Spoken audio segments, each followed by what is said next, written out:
Et bonjour tout le monde, c'est Fokoro et on se retrouve pour une nouvelle explication. Ma vidéo précédente traitait de certains types de vacances que vous avez pu faire, et je dois dire que je me suis bien senti compte de l'avoir sorti en cette période de l'année. En même temps, quelle idée d'avoir fait une vidéo sur les vacances au beau milieu de l'année scolaire. C'était stratégique, puisque le sujet de cette vidéo, pour me rattraper, parlera de ce truc chiant, casse-couille, mais important dans la vie de tous les jours. Dire en début de vidéo de s'abonner et d'activer la cloche? Non. Toujours accepter de prêter des stylos et ses équerres aux voisins de table derrière? Non plus. Ou alors donner des conseils de drague à son meilleur pote timide pour une fille qui plaisera jamais? Tu chauffes, mais plus exactement, le sujet de cette explication sera sur le travail. Bon ça va, j'étais presque. Alors le travail, ou bordel de sa race qu'il y a des choses à dire, et je suis sûr que la vidéo, avec toutes ces données rassemblées, durera plus de 20 minutes. Alors je vais faire du mieux que je peux pour tout raccourcir. Parce que t'es un gros flemmard. Non, parce que contrairement à toi, j'ai une vie. Bref, le travail, qu'est-ce que c'est? Et c'est déjà un problème en soi, parce que tout et n'importe quoi peut être désigné comme du travail. Par exemple, relâcher un énorme missile au WC après un effort douloureux, pour une détente totale du corps, peut être désigné comme du travail. En espérant que quelqu'un vous verse un salaire après cela. Et en espérant qu'une âme charitable puisse être agréée sur ce que vous lui avez offert comme récompense. Donc le travail, logiquement, signifierait un effort qui mène à un dépassement de soi, pour une récompense à la mesure. Pourtant c'est bizarre, quand je vais sur Décophilo, ils me disent que c'est une activité qui satisfait les besoins de la personne et qui change la réalité. En partant de mon exemple, ça voudrait dire que les gens, par nature, aiment faire de la merde. Mon sens aigu de l'araignée me dirait effectivement oui. Soit, mais si je scrolle un peu, ils me disent que c'est également une activité dont le produit a été obtenu par un effort ou sous la contrainte, même sans lien avec un besoin. Du coup là je suis perdu. On fait de la merde parce qu'on a besoin, ou on fait de la merde parce qu'on a envie de le faire. Bon, en soi, la définition du travail qualifie plusieurs éléments récurrents. Une activité, un effort, un besoin et surtout... satisfaction. Je me demande vraiment de ce qu'il y a de si kiffant à vouloir souffrir pour faire de la merde. Bizarrement, c'est un peu le but du travail, même si ta réponse est quelque peu satirique, puisque l'étymologie du mot travail viendrait du mot latin tripalium, qui n'est pas le nom d'un métal venant du tableau périodique des éléments ou d'un ancien de la Rome antique, mais le nom d'une arme de torture. Comme quoi tout s'explique. Le tripalium, pour vous la faire courte, était un instrument sur 3 pieux qui servait à attacher les animaux, ou une méthode de torture pour autres bipèdes intelligents ayant perdu sa liberté, pour ne pas dire esclave. Mais cette parenté étymologique avec le travail est plus ou moins contestée. Pourquoi? Parce que je vois mal Dédé, 45 ans, ingénieur chez EDF, se suspendre les bras et les jambes avec les câbles d'alimentation pour montrer ô combien son travail lui fait chier. Plein de cul des agents du service électrique. Plus tard, au XIIe siècle plus précisément, le mot travail va évoluer en une nouvelle définition grâce au christianisme et au monarchisme, durant le Moyen-Âge. Le travail était pour eux une activité à la fois salvatrice et indispensable à la bonne fonction. Pour être plus précis, le travail était une conséquence indirecte du péché originel. Vous savez, l'arbre, la pomme, le sapin, le Killer of Fear du Très-Haut. Donc tout ça là a servi de plancher pour la redéfinition du mot travail, pas uniquement comme une activité qui sert à souffrir pour assurer un résultat garanti, mais comme une activité où tu acceptes de souffrir pour le bien commun, pour préserver l'ordre, pour rétablir l'équilibre de la force et avoir les 5 parties dans ta main pour invoquer Exodia. Ils étaient masochistes? Disons qu'ils appréciaient ressentir la douleur pour se sentir bien dans leur peau. Retranscrit à notre époque, je dirais qu'il s'agirait d'un club SM. Remarque, un club SM au Moyen-Âge bien bourrin, ça passerait jamais malgré la similitude de leur objectif, mais passons. Le travail a assez bien divergé de son but initial et de ses origines pour devenir quelque chose de complémentaire et d'indispensable pour non pas souffrir parce que tu le mérites, mais parce que c'est le seul moyen de vivre et de s'en sortir dans la société actuelle. Mais oui mon gars, le mot travail a évolué vers le sens moderne d'activité professionnelle rémunérée. Ça veut dire qu'il y a maintenant un médiateur qui te paye pour son plaisir à lui. Tu es dorénavant considéré comme une fidèle pute. C'est si charmant, n'est-ce pas? Bref, c'est à partir de cette définition du travail que l'univers du travail devient plus vaste. Et je sais que je vais facilement me perdre parce que j'ai cette manie d'aller beaucoup trop en profondeur. Donc si vous me permettez, je vais parler d'une seule chose et après on passe au top. Donc le travail prend une place importante dans la vie de chacun puisqu'il s'inscrit dans un réseau social d'interaction et d'interdépendance, pour faire simple amitié, que l'on nomme rapport social. Naturellement, ces rapports sociaux peuvent être divisés en deux, de domination, donc d'ouvrier à patron, et de coopération d'amis. Je vois aucune différence, moi aussi j'aime bien dominer mes amis. Et après tu te plains que t'as pas de chibi. Les rapports sociaux se seraient limités à une simple définition de ce qui lie les gens par une activité commune si Karl Marx n'avait pas ajouté le fait que les patrons étaient tous des salauds capitalistes et mis dans un conflit le rapport social de domination. Alors Karl Marx, pour les branleurs assis au fond de la salle, c'est un sociologue socialiste et communiste allemand, porte-étendard du mouvement ouvrier et de la lutte des classes. En clair, c'est presque le daron de la CGT. Et donc selon lui, les rapports sociaux est relié au capital, donc à l'ensemble des moyens matériels pour produire plus efficacement. Mais chez Marx, le capital ne désigne pas les moyens rassemblés d'une entreprise, mais plus ce qui appartient à ceux qui exploitent la manœuvre, à savoir les patrons, les capitalistes. Et en ce qui concerne les rapports sociaux en eux-mêmes, la signification est plus ou moins basée sur les rapports de production, à savoir les rapports qu'entretiennent les classes sociales dans un but de production. Et ben ce type, lui là, avait une pensée du style: vous nous traitez comme des larbins sans âme du haut de votre siège pyramidal, contemplant d'un air dédaigneux les pauvres prolétaires s'épuisant à vif pour vous remplir à donf, sans ce que vous êtes. Nous ne sommes rien de plus que des esclaves conditionnés, bouche cousue, réduits au silence, condamné à travailler pour un favori de cette société qui oublie qui détient réellement les rouages de son entreprise. C'était bien récité. Il faut dire qu'il manque pas de piment. Mais mis à part ce conflit entre travailleurs et patrons, il y a également un autre rapport de force parallèlement avec les travailleurs et le patron, enfin l'employeur, qui, selon moi, provient des patrons en eux-mêmes. Rappelons quels sont les mots qui définissent le capitalisme.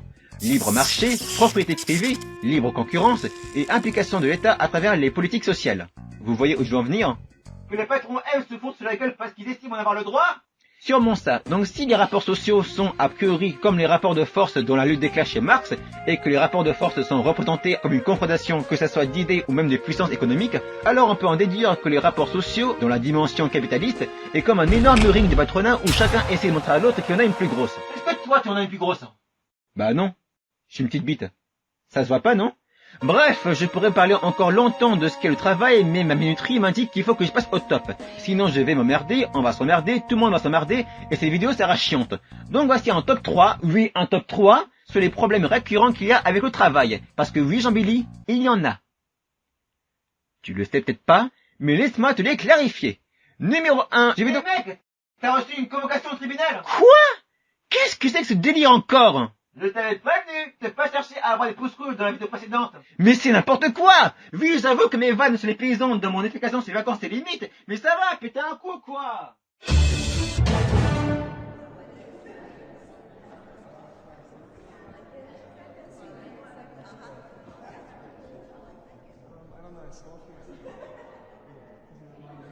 La parole est au ministère public. Monsieur Fukuro, allez-vous enfin vous tenir responsable des insinuations dégradantes et injurieuses auprès de la communauté des paysans, comme vous dites, à l'égard de votre statut d'habitant de la capitale? Bah, c'était sous le ton de cynisme, et j'avoue ne pas en avoir abusé.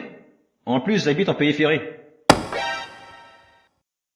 Vous vous croyez invincible et intouchable avec l'anonymat que vous confère cette plateforme, monsieur Fukuro? Pourquoi je devrais me sentir invincible? Je viens juste de commencer à faire mes vidéos, je suis pas de la salle. Votre honneur, cet accusé nie les faits et tente de s'innocenter en mettant ses injures sur le compte du second degré. Je n'ai rien à ajouter. Bon, nous verrons ça après la pause. Je vous jure, c'est pas vrai ça. La liberté d'expression, vous en faites quoi? On est en France, putain. Bref, numéro 1, l'inégalité salariale. On commence dans le chapeau de roue avec l'un des problèmes les plus récurrents dans le monde du travail, parce que ça me paraissait judicieux de parler en premier pour mieux comprendre la suite. Parce que l'inégalité salariale, ou discrimination salariale pour les puristes, se retrouve à peu près dans chaque problème rencontrant. Déjà, avant toute chose, qu'est-ce qu'une discrimination salariale? C'est le fait de travailler au même poste, à la même fonction, au même travail qu'un ou plusieurs collègues, et que vos revenus sont complètement différents aux autres. Plus exactement, ils sont inférieurs. Prenons par exemple 2 étudiants qui travaillent 7 heures par jour chez McDo en CDD, qui gagnent 200 € chaque mois, un total de leurs 4000 € à la fin de l'année scolaire, si on prend en compte les week-ends, les jours fériés et les vacances scolaires. Surnommons-les Samuel et Bertrand. Tous les deux sont équipiers, ils s'occupent techniquement des opérations et de l'entretien, le nettoyage des tables, de la surveillance de la cuisine, et de demander à qui appartient la commande BD35, appartenant bien évidemment à un glandu accompagné de ses potes assis dehors. Samuel est motivé, à l'écoute de ses supérieurs, il est confiant, super, limite, il a un petit nugget en guise de cœur. Par contre Bertrand, c'est un connard! Non, disons qu'il a un orgueil un peu trop poussé, mais ça ne veut pas dire qu'il est nul. Il est surtout vaniteux, prétentieux, veut montrer à quel point il mérite qu'on ait confiance en lui, bref... et veut montrer qu'il n'a pas une petite frite. À votre avis, qui sera le mieux payé? Celui qui fait un travail convenable avec une humeur agréable, ou celui qui fait son travail avec une détermination de ouf, mais avec une humeur inquiétante? J'aurais envie de dire que c'est celui qui a une humeur agréable? Eh ben non! On parle d'inégalité salariale, mec. Évidemment qu'il y aurait un zeste de justice. Bref, sans rigoler, c'est assez compliqué de pointer du doigt une injustice de salaire juridiquement parlant, parce que les revenus d'un salarié sont spécifiques, propres à chacun, et peut donc pas être considérés comme de l'injustice ou de la discrimination salariale. Ce serait comme faire un coup de gueule envers un élève qui a reçu un 20 sur 20 alors qu'il avait révisé le lendemain. Généralement, un salaire peut être défini à travers ces critères-là. La répartition des métiers, donc là ça va être sa place dans l'entreprise. L'effet de structure à métier équivalent, qui celui-ci prend en compte plusieurs sous-critères. L'âge, le secteur d'activité, si vous êtes dans de l'industrie ou dans le tertiaire. La taille de l'entreprise, si vous travaillez dans une épicerie ou chez Google, et le type de contrat, qui vous allez voir plus tard, est quelque chose d'hyper déterminant sur le salaire. À ça, on ajoute des éléments propres au salarié, son expérience professionnelle, son ancienneté dans le poste, ses interruptions de carrière s'il en a, et l'effort fourni. Vous voyez qu'il y a énormément de choses à prendre en compte et qui peuvent d'emblée déterminer quel type de salaire vous aurez. Alors dans ce cas-là, pourquoi les gens se plaignent que moi, Guillaume, il a eu 1400 balles et moi 1200, ce fils de pute? À mon avis, soit ils travaillent pas au même poste, soit ils ont fait quelque chose qui ont déplu aux employeurs. En fait, il faut voir le salaire comme une évaluation continue. Que du début du mois à la fin du mois, t'es dans un partiel continu où ton prof va constamment t'évaluer. Et s'il voit le moindre frein ou problème venant de toi, tu perdras des points dans ta note finale. Et c'est peut-être pour ça que certaines personnes perçoivent une différence de leur salaire en les comparant aux autres et crient ouvertement à l'inégalité salariale.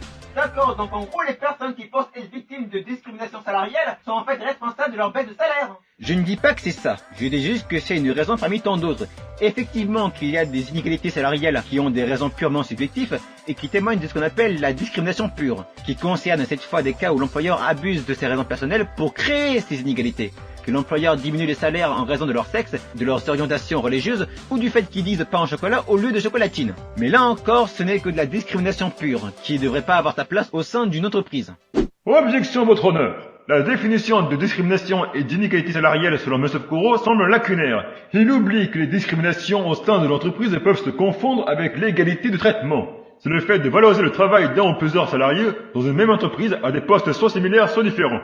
Le parcours professionnel, comme vous l'avez cité dernièrement, permet de justifier un bénéfice envers un salarié contrairement aux autres. Il s'agit d'un principe autorisé par la loi, M. Fukuro. Article ligne 1133.1.6 du Code du travail, les différences de traitement fondées sur l'âge ne constituent pas une discrimination lorsqu'elles sont objectivement et raisonnablement justifiées par un but légitime.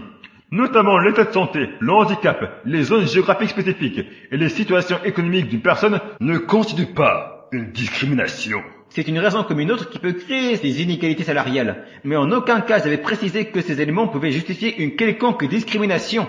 Il y a suffisamment de critères et de points à soulever pour montrer ce qui relève de la discrimination pure, salariale ou non. Bon, vous me laissez partir? Je vois vraiment pas pourquoi je suis ici. Un instant, M. Fukuro. Vos tricheries et manigances ne fonctionneront pas pour vous échapper de ce tribunal. Nous allons prouver, ici et maintenant, que vos vidéos et vos opinions ne sont rien de plus que de la poudre de palimpinpin, et permettra par la même occasion de montrer que vous êtes un vantard stupide et intolérant. Monsieur votre honneur, il vient de m'insulter gratuitement, sanctionnez-le. Parole rejetée. Quoi? Vous vous pensez invincible aux yeux de la loi? Vous pensez qu'imander une quelconque gratitude envers le juge? Vous pensez que votre anonymat sur internet pouvait vous protéger d'un swatting lors d'un live sur Twitch? Vous êtes pris au piège, M. Fukuro. Et vous allez enfin rendre des comptes. Numéro 2, quand on parle d'inégalité salariale, autre que la discrimination entre salariés et employeurs, on fait allusion, très souvent allusion même, à l'inégalité homme-femme. C'est une branche de l'inégalité salariale, mais qui est à la fois très vaste et qui concerne beaucoup plus de sujets autres que le monde du travail. Pour vous donner un ordre d'idée, mes recherches sur l'inégalité salariale simple comptaient plus de réponses concernant l'inégalité homme-femme. Pour vous dire à quel point c'est un sujet très controversé, contrairement à la version salarié-employeur. Eh ben bravo Marlène Schiappa, vous pouvez faire chier dans nos recherches. Bon, il n'y a pas seulement elle. L'inégalité homme-femme, ça se résume en quelques mots. Patrick Seclin. Pas elle aussi. Mais bref, avec les féministes 2.0, on finit par voir de l'inégalité homme-femme là où il n'y en a pas. Objection, votre honneur. Eh putain! Sa réserve d'insanité semble inépuisable et continue inlassablement de déverser son venin, comme à son habitude. Mais des réalités terribles! Cessez de mentir à la cour, monsieur Fukuro. Cette insinuation contre les féministes est la preuve de votre esprit pervers et menteur. Mais c'est pas ma faute aussi! Si durant un penalty tu rates ton but alors que tu avais tout pour réussir, tu vas te plaindre que le vent a fait diverger ton tir vers la main du gardien? Le juge et moi-même voulons rien savoir de cette analogie. Ceci est une preuve suffisante à votre encontre. Mais bordel! Putain. Voisin en face. Quoi? La prochaine fois, ferme ta gueule. Bref, ce qu'il faut savoir avec l'inégalité homme-femme, monsieur madame, c'est qu'elle concerne plus souvent le temps de travail, le salaire et les situations d'embauche. Bien qu'il puisse aussi s'appliquer aux inégalités salariales simples. Mais c'est plus prononcé quand ça concerne les monsieur madame. Et il faut que j'arrête de zoomer sur moi pour avoir l'air sérieux. Pour rester sur le sujet des salaires, l'Observatoire des inégalités nous donne des chiffres sur la différence de salaire entre les messieurs et madame. Le salaire mensuel des messieurs est à 2438 €, tandis que celle des madames est à 1986 €, soit une différence de 452 € et 81% de salaire des messieurs. Vous comprenez où je veux en venir? Que l'écart des salaires monsieur-madame est suffisant pour précommander une Switch avec Animal Crossing sur eBay? En partie. Mais aussi que les madames ont donc un salaire 18,5% de fois inférieur aux messieurs, tandis que les messieurs, eux, ont un salaire de 22% de fois supérieur aux madames. Vous pensez qu'il y a une incohérence de calcul sur l'écart salarial? C'est normal, c'est un produit en croix suivi d'une augmentation de pourcentage, rien de si compliqué. Oh arrête frère, t'as bourriné le site du produit en croix en ligne comme un dingue et t'as suivi un exemple. C'était pour illustrer la formule, non pas pour montrer que je sais faire la formule. Donc l'écart étant mis en place, il faut maintenant comprendre le pourquoi du comment cet écart existe. Elle s'explique par le temps de travail. 30,4% des madames occupent des temps partiels, contrairement au monsieur qui est de seulement 7,9%, bien qu'on n'ait pas de chiffres supplémentaires sur leur équivalent en salaire. A l'inverse, en temps plein, les madames ont un salaire inférieur entre 7% pour les moins payés à 21% pour les mieux payés, ce qui fait un environ de 256 €. Objection! Monsieur Fukuro utilise des données venant de différents articles pour étayer sa thèse. Il se peut que certains aient des opinions opposées voire contradictoires. Et puis, les temps de travail partiel et complet n'ont aucun mérite à être relevés tant qu'on connaît l'écart salarial avec les temps de travail confondus. Le salaire des femmes, Les madames, sont 74,3% inférieur aux hommes. De ce fait, les femmes madame, ont donc un salaire 25,7% de moins que les hommes. soit un salaire de 1475 €. La différence passe finalement des 22% à de 34,6% à l'égard des Les hommes. messieurs s'il vous plaît. Je peux finir? Gouja. Vous reprenez donc vos affirmations sur des référents non fiables. Mes sources ne voulaient pas montrer qu'il y avait une inégalité salariale sur tous les niveaux, parce que de toute manière on pouvait s'en apercevoir. Je voulais juste montrer que les chiffres montrant l'écart entre les temps partiels et complets des messieurs et des madames n'étaient pas cohérents et ne pouvaient donc pas prouver qu'il y avait une inégalité salariale en la défaveur des madames. En comparant l'écart des temps pleins et des temps partiels, l'écart des temps partiels des madames est bien plus élevé. Et pourtant c'est un chiffre assez élevé pour montrer qu'il y a effectivement une inégalité salariale entre les messieurs et les madames. C'est très mind-blow lorsqu'on y réfléchit, mais il faut partir du principe que l'écart des temps partiels ont beaucoup plus primé que les autres écarts. Au final, on a cru bêtement que l'écart des temps partiels des messieurs et des madames était en réalité l'écart définitif des deux moyennes partielles et complets réunies.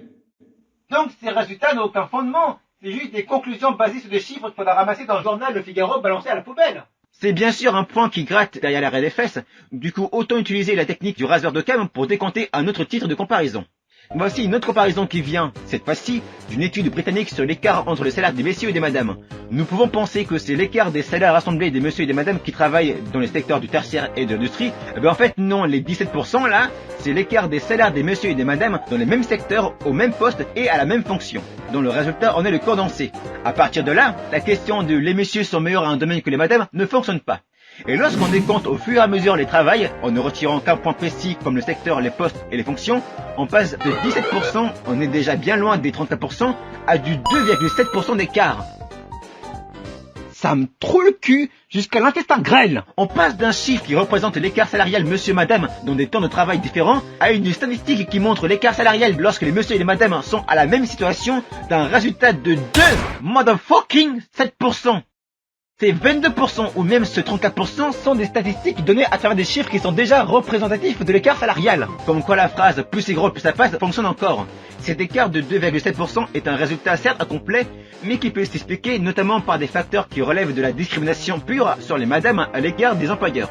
Objection! Je ne vois nulle part ailleurs dans les sources que vous citez un tel passage. Il est bien précisé dans cette source que cet écart, toutes choses égales par ailleurs, est ce qu'on n'arrive pas à expliquer, et qui résulte de discrimination et d'autres facteurs non mesurés.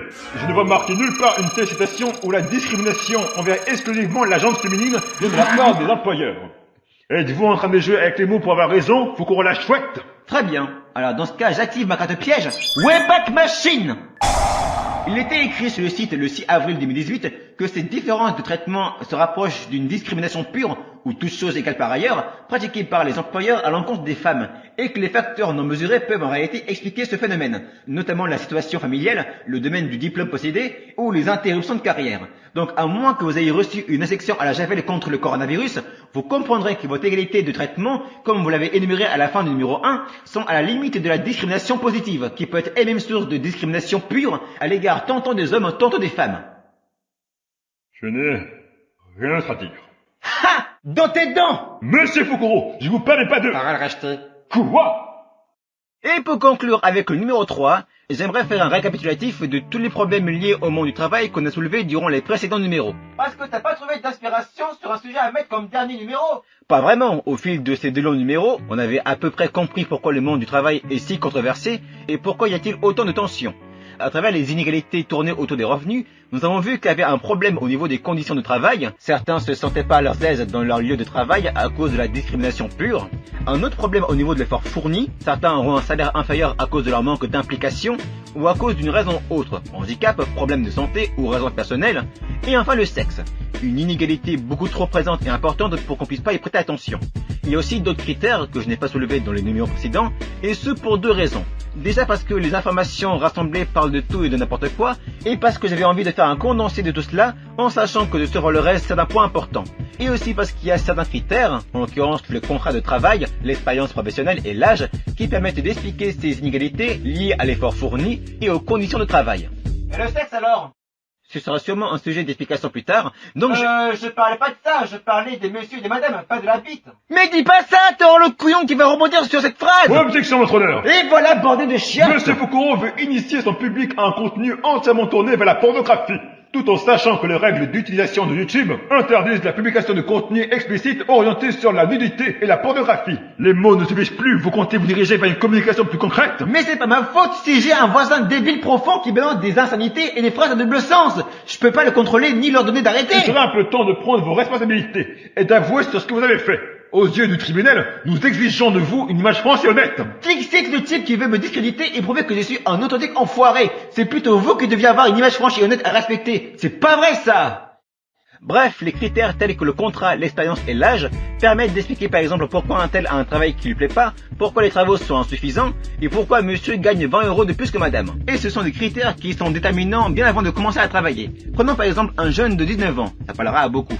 Il n'a pas de réelle situation dans sa vie, il vit aux besoins de ses parents et se tape des soirées FIFA avec ses potes en mangeant une pizza Seigneur Margherita et sauce bolognaise. Il n'a pas de réel diplôme à titrer et pour cause, il a arrêté ses études en 4e et depuis il vit sa vie de banlieusard en discutant avec ses potes au pied de sa tour. Toujours grâce à l'Observatoire des inégalités, 8 jeunes sur 10 ne dépassent pas un bac, un BEP, voire même aucun diplôme, même pas un brevet. Et dont plus de 2/3 des jeunes sortis du système éducatif ont travaillé en emploi CDD, intérim, comme premier poste. Et on peut voir sur cette enquête menée en 2016 que ceux qui ont un diplôme d'ingénieur ou de commerce obtiennent plus de CDI que de CDD. Et à l'inverse, ceux qui n'ont aucun diplôme obtiennent plus de CDD que de CDI. Et ceux qui sont entre deux suivent l'exemple du diplômé d'ingénieur. Jusque-là, c'est normal. Plus ton diplôme a de l'importance, plus tu as des chances d'avoir un bon travail. Oui. Sauf que, pour le cas de notre jeune, il y aura plus de difficultés à trouver un travail parce qu'il n'a pas d'expérience professionnelle, son âge est relativement faible pour avoir un emploi durable, parce que toujours d'après l'Observatoire, le taux d'activité d'un jeune entre 15 et 19 ans est de 16,7%, ce qui est excessivement faible à l'inverse de ceux de 20 à 24 ans et 25 et 29 ans. Et en plus de cela, il n'a pas de diplôme, même pas un brevet, rappelez-vous. Mais au moins, ça l'évitera d'être considéré comme un chômeur. Au moins. Partant de ce principe, on peut se dire que plus vite nous sortons de la scolarisation, moins nous aurons de chances d'avoir un travail où nous pourrons y jouir. Je t'ai vu venir, tout enfoiré, tu la fermes. Bref, ceci vient corréler avec un autre problème qui n'est plus vraiment en rapport avec le travail, mais à la scolarité. Je parle bien entendu de la déscolarisation. C'est le fait de se retirer du milieu scolaire, volontairement ou involontairement. Il y a différentes raisons qui peuvent pousser un jeune à se retirer de l'école. Ça peut être du harcèlement, l'échec scolaire, ou même l'anxiété d'être dans un lieu qui ne leur convienne pas. Mais j'aimerais finir ce numéro dans le tribunal. Changement de décor, s'il vous plaît. Les raisons de se déscolariser sont nombreuses, et fatalement cela se répercute tantôt sur l'état psychologique du jeune que sur son avenir. Et ce n'est pas non plus quelque chose à négliger, puisque d'après l'INSEE, les jeunes d'entre 15 à 19 ans ont un taux de scolarisation entre 97,4% à 65,1%, d'après une version récente du site toujours à bord de la Wayback Machine. Vous me direz sans doute que la déscolarisation peut être aussi une décision prise par les parents, par exemple pour l'éducation à la maison, et donc on vient. Mais la déscolarisation, en particulier de ceux qui ont peu de moyens ou qui vivent dans des zones de sécurité prioritaire, pour ne pas dire ça ni pour la blague, est quelque chose de préoccupant. C'est avec ce genre de situation que le jeune va délaisser l'endroit où il pourra se développer sainement pour un environnement où il sera livré à lui-même, sans bagage et sans moyen de se défendre. C'est ainsi qu'on aboutit à de la délinquance, à une galère dans sa vie personnelle et au chemin de nos retours où le jeune se livrera à des actions illégales qui les mènera par exemple ici. Donc si je devrais finir cette explication en vous donnant la preuve que mes explications ne sont pas uniquement faites de vannes sur des cibles faciles ou de blagues pipi caca, j'aimerais terminer cette vidéo avec une conclusion réalisée par mes soins. L'école peut être un endroit dur, clos et incertain pour beaucoup. Peut-être ? Non, t'inquiète. Ok, d'accord, très bien. Mais cela ne veut pas dire pour autant que c'est un endroit où vous perdez votre temps. Par exemple, moi, j'ai vécu ma scolarité, une grande partie de ma scolarité sur l'exclusion sociale. Je parlais très peu, je faisais mes trucs de mon coin, et j'étais assez timide dans mon envie d'approcher les gens. Et même aujourd'hui, c'est un trait de caractère qui me définit. Mais est-ce que pour autant j'ai abandonné mon souhait d'apprendre, d'apercevoir avec ce que j'apprends quelque chose auquel j'aurai envie de devenir plus tard, et continuer à le suivre pour donner des couleurs à ma vie future? Absolument pas. Et c'est de cette optique que j'ai ouvert ma chaîne YouTube et que je fais mes explications. C'est parce qu'il y aura toujours une opportunité d'apprendre pour tout le monde, moi y compris. Que là où nous ne comprenons pas une chose, il y aura toujours une explication qui viendra la clarifier. Et je ferai de mon mieux pour consacrer le plus de temps de ma chaîne YouTube pour faire des explications sur tout et n'importe quoi. Parce qu'au bout du compte, nous cesserons d'apprendre dès lors que nous mourrons. Cette explication est terminée, j'espère qu'il vous a plu.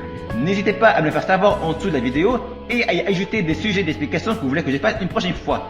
D'ici là, sur découvert, restez chez vous, pardon, hein, c'est vrai qu'il y a le corona dehors. Mangez 5 fruits et légumes par jour et on se dit à la prochaine pour une nouvelle explication. Bye! Alors, convaincu? Votre honneur. Il a prouvé devant cette cour que ses pensées, en excluant son caractère de bobo parisien, pouvaient lui donner une certaine classe et une grande noblesse à son travail. De ce fait, je déclare donc Monsieur Fokuro acquitté. Ouais. Mais, ça veut pas dire qu'il partira sans rien recevoir. Hein? Monsieur Fokuro, en vous présentant devant 2 personnes regardant attentivement vos vidéos, vous subirez une peine.